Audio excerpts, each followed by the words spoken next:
got me, y'all. They didn't got me against all my better judgment. See, I know better. I know I do. I know better against all my better judgment. They ain't got me. They ain't found a way to rope me back in. They found a way. They found a way to rope me back in against all my better judgment. I know better. But they found a way to get me. Y'all ain't found a way to get me back in. They ain't found a way to rope me back in. What's up, YouTube? Your boy back once again with another sport topic. And today we're going to talk some football. Houston Texans football. Today we're going to talk about the new direction for the Houston Texans. What direction are the Houston Texans going towards now? The new identity, the new direction of Houston Texans. We're going to talk about it. We're going to break it down. But before we do that, like I've been telling you on the last couple of videos, the goal is to reach 5K, 5,000 subscribers. To reach 5K, I'm doing a very, very special giveaway. Trust me, you don't want to miss it. You want to be a part of it. But the only way to be a part of it is to get the channel to 5K. So, I mean, you got to do your part. I mean, you got to like, share, subscribe, send it to your homeboy, your homegirl, your cousin, your next door neighbor, your people down the street, your co-workers, anybody who likes sports, anybody like YouTube, anybody like sports on YouTube. Put them on game and like some on game with the channel. Let's get the channel to 5K, man. Y'all been showing up and showing out. Y'all been turning up. Because we are almost there. We are so close, y'all. We are almost there. We are turning up, and I appreciate all that. But we not there yet. We got to get the channel to 5K. Share on all social media platforms. Instagram, Twitter, Facebook, TikTok, Snapchat, if you still MySpace, whatever. Any type of social media platform you use, share it on there. Also, follow me on social media. The links in the description below. We also giving away 30 days free for Amazon Prime. If you sign up to Amazon Prime, you get 30 days free. Like, share, subscribe. Let's get the channel to 5K so you can be part of the special giveaway. Trust me, you don't want to miss it. You want to be a part of it. But you got to get the channel to 5K first. Now, let's talk about it. Because like I just said, I mean, a lot of y'all probably seen my anger and my frustration in the last video after the Deshaun Watson trade, seeing what we got from Cleveland. And a lot of people been coming at me, this is actually for months now, asking me, Spitz, when you gonna do a mock draft video? We want to see a mock draft video. And when I was putting stuff together, that's when possibilities start floating back in my head of what we could do with this pick here and 13 pick over here and all these different type of things. And when I'm doing that, when I'm doing this and doing the groundwork and all these possibilities, like I said, start roping me back in. Like, man, we can do this, we can do this, we can trade here, we can do this, we can do that, we can do this, we can get this guy. Like, so the possibilities starts going to my head. And to be honest with y'all, the other day I was in a deep thought. I was thinking about football. I had a deep thought about football, and I came across something. And what I came across is what I think the Houston Texans not only should do, what I think they're about to do. And that is completely, 100% hone in and focus on defense. Because I was thinking, when you look at this franchise and you look at the history of the Texans, you know, the inaugural year in 2002, our very first Pro Bowler was Aaron Glenn, corner. Then we had Jamie Sharper, who was a Pro Bowler as well in the early days. If I'm not mistaken, I think Gary Walker was a Pro Bowler as well, or at the very least an alternate. The first time the Texans made the playoffs was arguably the Texans' best defense of the franchise, the 2011 defense. I think they finished the season at second, like the second or third best defense, but arguably that's the franchise's number one, the best defense the franchise ever had. The following year, we made the playoffs, even though we had Andre, we had Foster, we had things like that. JJ, Defensive Player of the Year, had 20 plus sacks. Defensive Player of the Year, fall off on offense. Woo, woo, woo, woo, woo. We made the playoffs again in 2015 to win the division. JJ wins another division. JJ wins another Defensive Player of the Year and leads the league in sacks. The following year in 2016, when we win division again with Brock Osweiler, the Texans had the number one defense going into the playoffs. Not to mention, D'Amico Ryans and Brian Cushing both were defensive rookies of the year. See a theme here? The theme is defense. And I think that the Texans should just go ahead and own their identity. Create that identity of being a defensive-minded team. And when I just not mean defensive-minded team, I mean a defensive-minded franchise. When you think of the Pittsburgh Steelers, when you think of the Baltimore Ravens, when you think of the Chicago Bears, when you think of those franchises, their identity is defense. Even though Pittsburgh has had Ben Roethlisberger, even though the Ravens now got Lamar Jackson, at one point in time they had Jamal Lewis. The Chicago Bears, we know they had Walter Payton and things like that. But the base of those teams, The identity of those teams are defense. Those are defensive-minded franchises that always have defenses. Even when years like they might have years here and there where they're gonna fall off because you know what I mean, everything's an up and flow of sports. You're not gonna have the same. You're not gonna have a high-power offense throughout your whole team. You're not gonna have a high-power defense every year throughout your own tenure. But for the most part, they are a defensive-minded franchise. They get defensive players. They draft defensive players. They sign defensive players. They have defensive-minded head coaches, things like that, and they flourish. That's how they get their success. And I think the Texans should own that, and that should be identity, especially now with the hiring of Lovie Smith and Lovie Smith being the head coach. You should be a defensive-minded team. Now, in a draft that's loaded with defensive players, this draft is loaded with offensive linemen and defensive players. It's a deep draft when it comes to defensive players, especially in the secondary. It's a deep draft, especially when it comes to pass rushing. It's a deep draft when it comes to those guys. So that's what you need to do. Focus on defense. Be a powerful defense.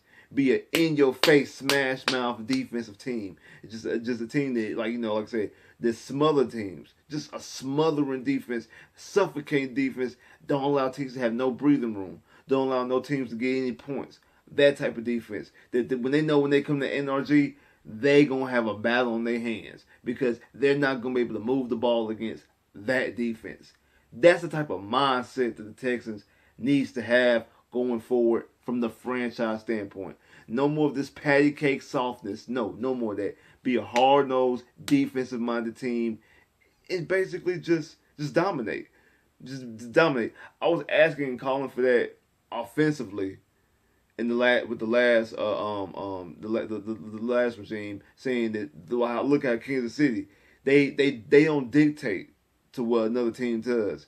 They make a team. They make a team dictate them. Either you're gonna stop us or we're gonna hang 50 on you. That's what I wanted in the previous regime when it came to the guys that we had in this roster. And we never did that. We never, and that's part of the problem. We never had that type of philosophy from an offensive mind standpoint. Well, flip it down defense. It should be the reverse. It should be reversed. We don't dictate what we do for your offense. We gonna go up in this game and we gonna smother you. You're not going to move the ball. You're not going to be able to run the football. You're not going to be able to throw the football. You're not going to be able to get points. You're not going to be able to move the football on us. You're not going to be able to get points. That's what it is. You're going to turn the ball over. We're going to force you to We're going to force you to turn the ball over. Well, like Levy say, it's not turnovers, it's takeaways. We're going to take the ball from you. We're going to sack you. We're going to hit your quarterback in the mouth. We're going to hit your receivers. We're going to punish you when you face us on the team. When you face us on the field. We are going to punish you. That should be the mindset going forward. And I think that's going to be the mindset. I think that's the new culture and the new identity that they're going to build. They're going to build that type of defensive mentality where it's, come get it. You ain't going nowhere. You ain't getting back here. The end zone right here, you're not getting here. We stopping you. You're not moving the football against us. I don't care who it is. I don't care if it's Justin Herbert. I don't care if it's Joe Burrow. I don't care if it's Josh Allen. I don't care if it's Aaron Rodgers. Don't care if it's Tom Brady. Don't care if it's Patrick Mahomes. And damn sure don't care if it's Deshaun Watson. We are not allowing you to get any type of points at all. You're not moving this football against us. That's going to be the new mindset. That's the identity. That's smash mouth identity. Now, I know we always talk about smash mouth football. We're talking about the running backs. That's the opposite side, the other side of the smash mouth football. When the defense is knocking other teams' heads, when you're not allowing them to get any points, not allowing them to get any type of traction going forward. That's the new identity. And now that Nick Casario does have the capital, when it comes to having 2 first rounds this year, have 2 first rounds next year, and 2 first rounds the year after. Like I said, I'm still upset about the mid compensation because we still got some second round picks. I've seen a report that say that we actually might have an additional 4th when it comes to this trade. We already had an additional 3rd because of the Bradley Roby trade. So if that report is true about us getting the 4th in this year's draft as well, that gives us 2 1s, 1 2, 2 3s, and 2 4s. Now, do I think that Nick Casario is going to draft all those picks? Absolutely not. I don't think so. Um, I don't think that Nick Casario is going to actually I don't think the Nick Casario is actually going to stay at 3 and at 13. I think he's going to stay in one of them for sure. And I think there's a more better chance that he'll trade one of those picks back or up more than he drafts at both 8 and 13. I think it's highly unlikely he drafts at 8 and 13. I don't think that he's going to draft at 8 and 13. I mean, I'm sorry, 3 and 13. I don't think he's going to draft at 3 and 13. I think he's going to draft 3. I think it's like 80-20 he'll draft at 3. And 13 I think is the one that gets moved either up or down. I don't know which way, but I think it's more so 40-60 that I'm going to say 70-30. I think it's 70-30 that he moves 13. I think it's 80-20 that he stays at 3, but 70-30 that he moves 13. I definitely think he moves 13. I definitely do. Up or down. More likely move back. Like maybe somebody like Green Bay jumps up. Maybe Philly jumps up because Philly has a lot of Philly has a lot of pieces as far as draft picks. They might think that okay, maybe we do need to jump up. But who drafts at 14? Because they would have to jump up to 14 because I think Philly has 15, 16, and 18. So they would have to feel compelled that somebody at 14 wants who they want. So more likely, maybe not Philly at 13. Philly would jump up. It would probably be number 3 that Philly jumps up to. But maybe Green Bay. Green Bay has 22. And Green Bay will probably try to jump the Titans, jump Pittsburgh, jump the Patriots, and jump some other teams so they get their hands on a receiver. They got Vegas' pick, but jump some other teams who might think they might draft a receiver because I think a lot of receivers are going to go in that teen range. I think in that teen spot, the early 20s, I think a lot of receivers are going to go right there. I think a lot of good receivers are going to go in that mix. So I can see Green Bay trying to jump up. So I can see 13 being moved. Hey, and if you can get a couple extra 2s or get a couple extra 2s and potentially some future 1s, I could definitely see that happening and definitely see that paying, again, helping Nick Casario and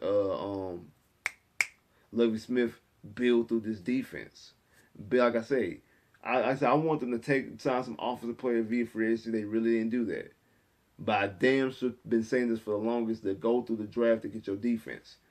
And it's a lot of defensive talent. Now you got some more little draft capital in this draft. Potentially even some more if you decide to move around 13 or 3. Maybe pick up some more picks here and there and get even more draft capital. Like I said, now he got 2 3s, 2 4s, and a 2. I don't think he's going to draft all those players. I think he'll probably package some of those picks and probably jump up in certain spots. Maybe jump up in the second round and have 2 second-round picks. Maybe he packages both those 3s and jump up in the second, something like that. I can see something like that happen, or like because both of those 3s happened before pick 80. They actually are like the last third-round pick is pick 80. So you have 5 picks in the top 80. So I could definitely see you doing a lot of maneuvering, probably jumping back up and getting a little bit higher, maybe in the top 50s and stuff like that to get some more offensive talent, get some more talent defensively. So I think that should be the idea, and that's what I think they're doing. I think that they're building towards the defense. No lie, y'all, that Mills Mafia, Mills Mania. And when it comes to Davis Mills, I do think that Davis Mills is going to play this year. I think they're going to let him give him the keys to the franchise this season. Don't think that he's going to remain that. But if the defense is as solid as it actually, if the defense gets built the way I think it can be built, you could be able to win. Actually, you'll be able to win with Davis Mills, sadly. But this is the thing. Don't be fooled just because you can win with somebody. Because that's how Jacksonville got stuck with Blake Bortles. That's how the Titans almost got stuck with Mariota. You know what I'm saying? Like, though that both those teams won playoff games. Jacksonville went to an AFC Championship game with Blake Bortles. Mariota beat Kansas City in Kansas City as a Titan, and then got blew out against the Patriots the following week. Jared Goff made it to a Super Bowl with the LA Rams. Like, teams have been in recent memory. I know people always talk about the Brad Johnsons and the Trent Differs and talking about winning Super Bowls with bad quarterbacks win Super Bowls. We talk about they had all time good defenses. Look at these teams right here. They were better teams. Like Jacksonville was a good team in 2017. They had a phenomenal defense, but they had a good team. Tennessee in 17 had a good team. The Rams had a loaded team, offense and defense, in 18 when they went to the Super Bowl. So we've seen bad to mediocre quarterbacks win playoff games, and in both the Rams and in Blake Bortles and Goff case, make it to the AFC Championship game and a Super Bowl. We seen Nick Foles win the Super Bowl and beat Tom Brady. See mediocre quarterbacks get that far, and like I say, actually get in Nick Foles' case, actually win it by having a good team around them. But you can't get fooled like Blake Bortles fooled Jacksonville to sign him and give him a contract. See the Rams. No, the Rams did. The Rams actually did pay Jared Goff. Now they were able to unload Jared Goff, but it did pay him. The Tennessee Titans on the team who didn't pay Mariota. They let Mariota walk. They gave him his 50 option, but they let him walk. They didn't give him a contract. If I'm not mistaken, I think Goff did get a contract with the Rams. I know Bortles did. Cause I thought it was stupid when he got it.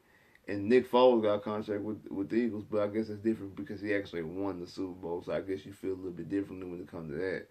But that's all I'm saying. Just don't get fooled. Like, if he is the guy, he is the guy. But just because you win with him don't mean he's the guy. And I think if they build this defense right, they actually could win. Like, subscribe if you haven't, comment below if you haven't, click that bell, get more videos. I'll holla.